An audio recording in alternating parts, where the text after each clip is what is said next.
6h30 à Abidjan. Madame, Monsieur, bonjour. Dernier conseil des ministres de l'année 2016 hier matin au palais présidentiel.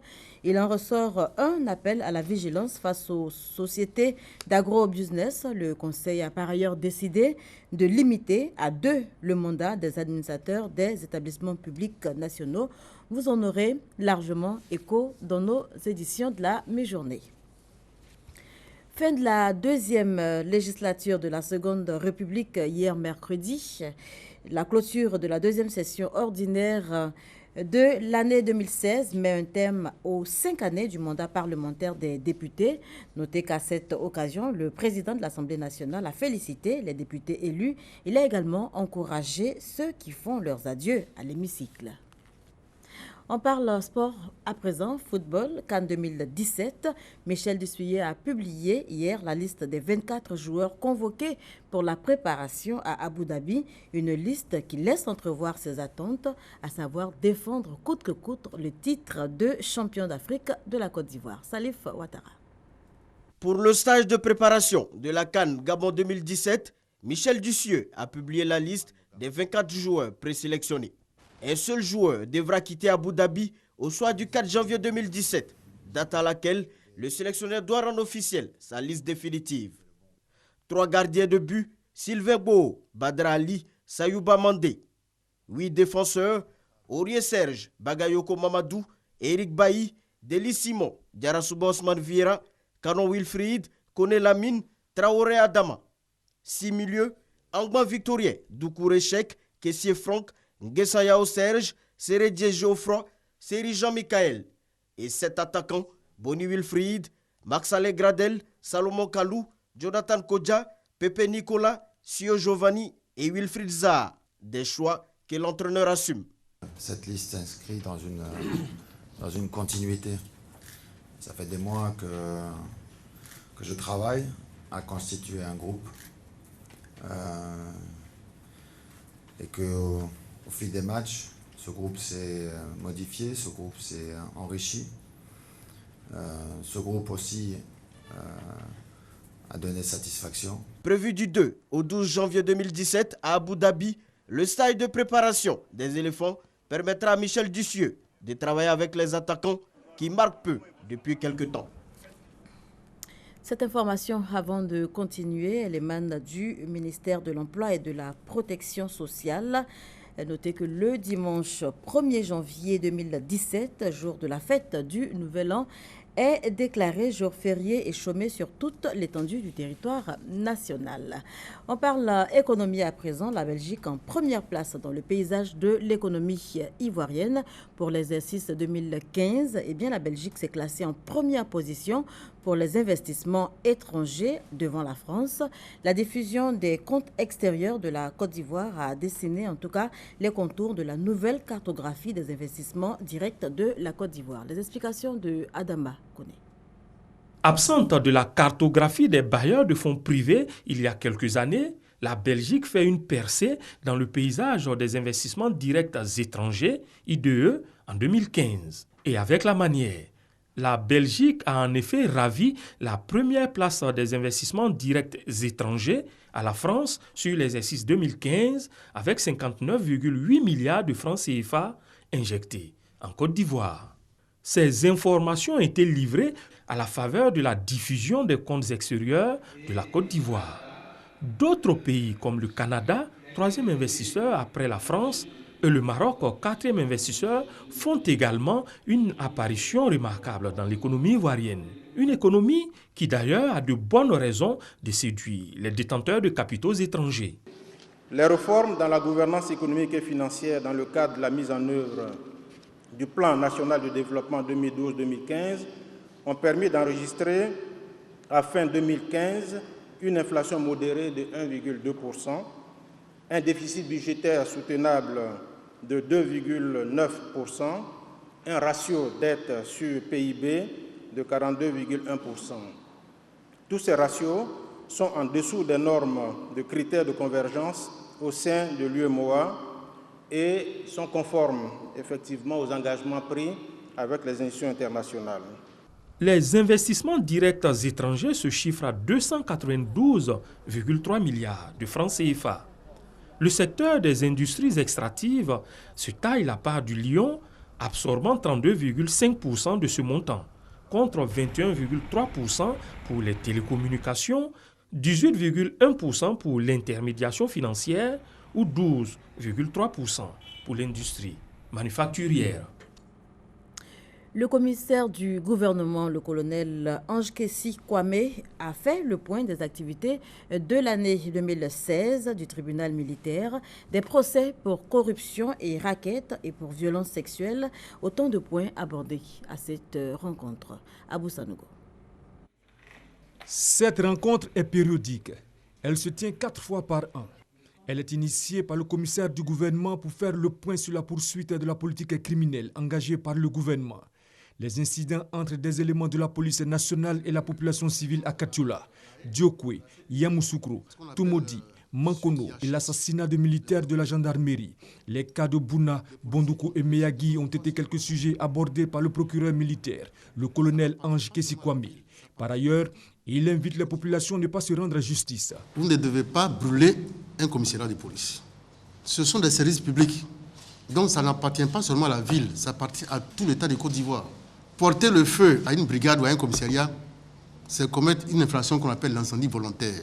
Et ça, c'est un crime. La lutte contre les violences sexuelles se poursuit. 7 dossiers de procédures liés aux violences sexuelles et les violences basées sur le genre sont inscrits au rôle des audiences de la rentrée judiciaire prochaine. Quant à la lutte contre le racket et la corruption, elle se poursuit également. Tant qu'il n'y aura pas le dernier racketeur qui quittera les corridors, le tribunal militaire accentuera, renforcera et appuiera sa lutte contre le racket. Sur le vol commis au commandement des forces spéciales, sur plainte du commandant des forces spéciales, le parquet militaire a ouvert une enquête pour vol portant sur la somme de près de 50 millions de francs CFA. Le juge d'instruction militaire a inculpé le commandant second des forces spéciales. On n'a pas dit que Mourou est coupable de quelque chose. Certains amis qui sont arrêtés, qui sont impliqués dans cette affaire, ont cité son nom. Pour ne pas que, à chaque fois on l'appelle, à chaque fois on le convoque pour l'entendre, on a préféré l'inculper dès maintenant. Ça ne veut pas dire qu'il est coupable. Les dossiers de désertion, de racket, d'escroquerie, de violation de consignes, de vol et homicide sont en cours de jugement. Le tribunal militaire d'Abidjan va ouvrir ses audiences à Bouaké. Les journées s'étendront sur une semaine avec 2 journées portes ouvertes. Voilà, et la question de l'emploi, on en parle dans cette édition. Je vous conduis pour ce faire à Daloa, dans l'ouest de la Côte d'Ivoire, où la quête d'un lendemain meilleur pousse souvent la jeunesse à être candidate à l'aventure. Devenue plaque tournante de la migration clandestine, et bien Daloa s'est vidé de sa jeunesse. Et si les campagnes de sensibilisation et autres actions menées par le gouvernement tendent à régler le problème, et bien le chômage reste une des plaies de la région. Le dossier est signé Mahama Traoré. Daloa, la cité des antilopes. En ce mois de décembre, l'ambiance est plutôt calme, surtout ici, à la place Bebani, lieu de stationnement des gros camions en partance ou en provenance des pays étrangers. Le constat interpelle encore plus quand on sait que la campagne cacao 2016-2017 s'est ouverte il y a 3 mois à peine. À la réalité, Daloa, ville carrefour reliant les 4 parties de la Côte d'Ivoire, peine à se relever économiquement de la décennie de crise qu'a vécu le pays. Vraiment, Daloa est malade, ça ne va pas même. Il y a Sodori qui est là, ça ne marche pas. Il y a Savonnerie qui est là, ça ne marche pas. Il y a les usines qui est là, ça ne marche pas. Bon, le black aussi s'est cassé. Une activité économique au ralenti. Alors, Babani et ses amis meublent leur quotidien de causerie tout en faisant de petits boulots pour joindre leurs 2 bouts, en attendant des lendemains meilleurs. Certains de leurs camarades plus nombreux ont choisi une autre voie, celle de migrer clandestinement par la mer Méditerranée vers l'Europe. Ils étaient pleins ici. Chaque jour, on se retrouvait les matins, les soirs, on se retrouvait ici. Ils sont pleins à partir. Ils préfèrent mourir dans l'eau que d'avoir honte devant ses parents. C'est le slogan. Je vais aller au moins là-bas, là. S'il est franchi et rentre en Italie, c'est une demi-réussite pour lui. Ils n'ont plus d'espoir. Mourir dans la Méditerranée, c'est ce qui arrive bien souvent aux jeunes ressortissants de Daloa, candidats à l'Eldorado. Mon petit frère, il s'appelait Diakité Amara. Ils ont attaqué les bateaux. Les gars voulaient aller les attraper encore, les mettre en prison. Donc là, le bateau ne s'est pas arrêté. Donc ils ont tiré sur le bateau. puis le bateau a pris l'eau. Lui, il était parmi les victimes. Je ne vais jamais conseiller un Ivoirien d'aller sur l'eau. Vraiment, c'est difficile.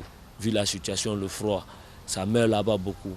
Difficile de savoir réellement comment sont organisés ces voyages ou même d'entrer en contact avec les réseaux de passeurs opérant depuis Daloa, tant cette activité a tout l'air d'une organisation secrète. Selon les informations recueillies sur place, les réseaux de passeurs réclament entre 700 000 et 1 500 000 francs CFA aux migrants pour assurer la traversée de la Méditerranée. Si le phénomène avait pris des proportions inquiétantes en 2015 et début 2016, il est en perte de vitesse depuis quelques mois en raison des campagnes de sensibilisation initiées par le gouvernement et l'appui financier apporté aux jeunes de la ville dans le cadre de l'opération Agir pour les jeunes. Des initiatives de création d'emplois qui précèdent d'autres. Il est prévu d'ouvrir des usines pour pouvoir transformer le cacao de Daloa. De même, il y a une usine dans la carte qui est en construction à Daloa. De même, il est prévu également l'ouverture d'une usine de café. De même, il est prévu également une cimenterie à Daloa. Toutes choses qui permettront, de notre point de vue, d'offrir des emplois à nos jeunes. Ce que je demande aux jeunes, c'est un peu de patience. C'est-à-dire, tout ne peut pas se faire en un seul jour. Mais aujourd'hui, véritablement, on a les pieds à l'étrier. Nous avons travaillé sur un projet et que nous avons soumis au ministère de l'Intérieur italien. Notre projet a été retenu. Il s'agit d'un projet qui va s'étendre sur 19 mois, qui va commencer par la sensibilisation. Et après, nous allons sélectionner des jeunes que nous allons financer et que nous allons suivre sur le terrain. Début de réalisation effective de tous ces projets courant 2017.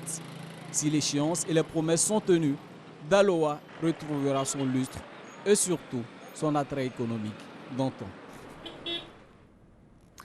Hors de chez nous, pour terminer, Boko Haram en perte de vitesse au Nigeria. Une trentaine de combattants de la secte islamiste se sont rendus aux autorités nigériennes. Cela s'est passé dans la région de Difa, c'est au sud-est du Niger. L'annonce a été faite par le ministre nigérien de l'Intérieur. Aux États-Unis, ce sont les enfants de l'immigration qui sont inquiets après les dernières déclarations du président élu Donald Trump. Et pour terminer, en France, sachez que Jacqueline Sauvage a été graciée hier par le président François Hollande. Jacqueline Sauvage, 70 ans pratiquement, avait été emprisonnée pour avoir tué son mari en septembre 2012. Eh bien, elle était en prison pour 10 ans et elle a été graciée. Cela apparaît comme une grande victoire, en tout cas, dans la lutte contre les violences faites aux femmes. Merci de nous avoir suivis.